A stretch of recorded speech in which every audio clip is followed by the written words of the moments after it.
Conflicts in the Middle East took center stage over the month, where we saw risk aversion permeate throughout markets.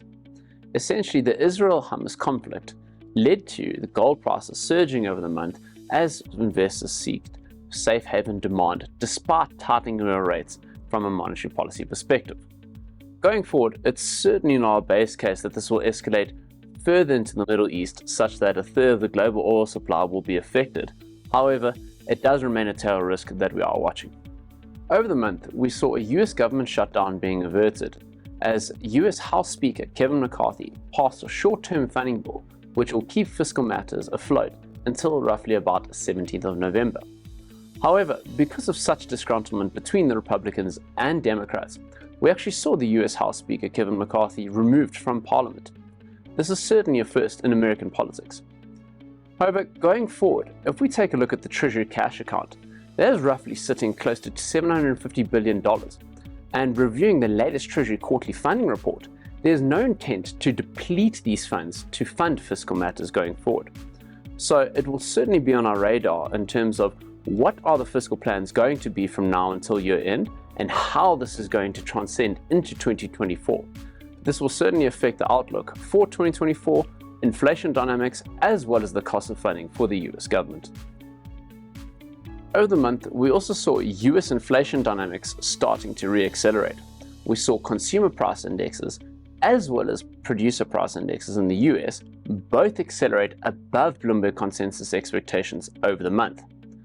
This is particularly important heading into the close of the year because any meaningful sequential month-on-month acceleration in inflation above 0.2% is likely to read into a much higher year-on-year reading into the close of the year.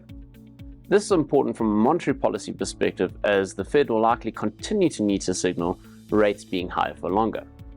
Another reason we personally believe as a house that rates will be higher for longer is because of the US employment picture. As you can see, non-farm payroll employment increased by 336,000 over the month and has been consistently sequentially added throughout the year. On top of this, we see very low levels of initial jobless claims on a weekly basis. We see the level of job openings be quite high in the market. So these tight labor market dynamics will give the Fed cause to keep rates higher for longer. If we move over to emerging markets, it was particularly interesting to see the latest China GDP print, which surprised relative to Bloomberg consensus expectations. We saw the print come in at 4.9% year-on-year, while Bloomberg consensus was expecting 4.5%. This is particularly important because hyper-frequency data in China has been surprising to the upside and provides some nascent evidence that some of the policy support that has taken place by monetary authorities and more recently fiscal authorities that it might be filtering through to better economic activity.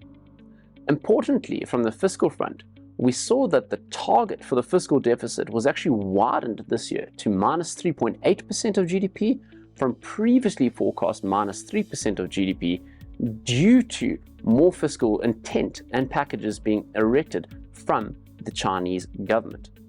This is particularly important in terms of signaling mechanism to the market that the Chinese government is potentially going to implement fiscal policy support going forward and aimed at more pro-cyclical business-friendly policies. What we've seen over the past 2 to 3 years is tit-for-tat measures with the US. We've also seen relationships break down due to Taiwan tensions as well. So essentially, this is nascent evidence potentially finding pro-cyclical support to the economy that is certainly needed to get a tangible recovery in China.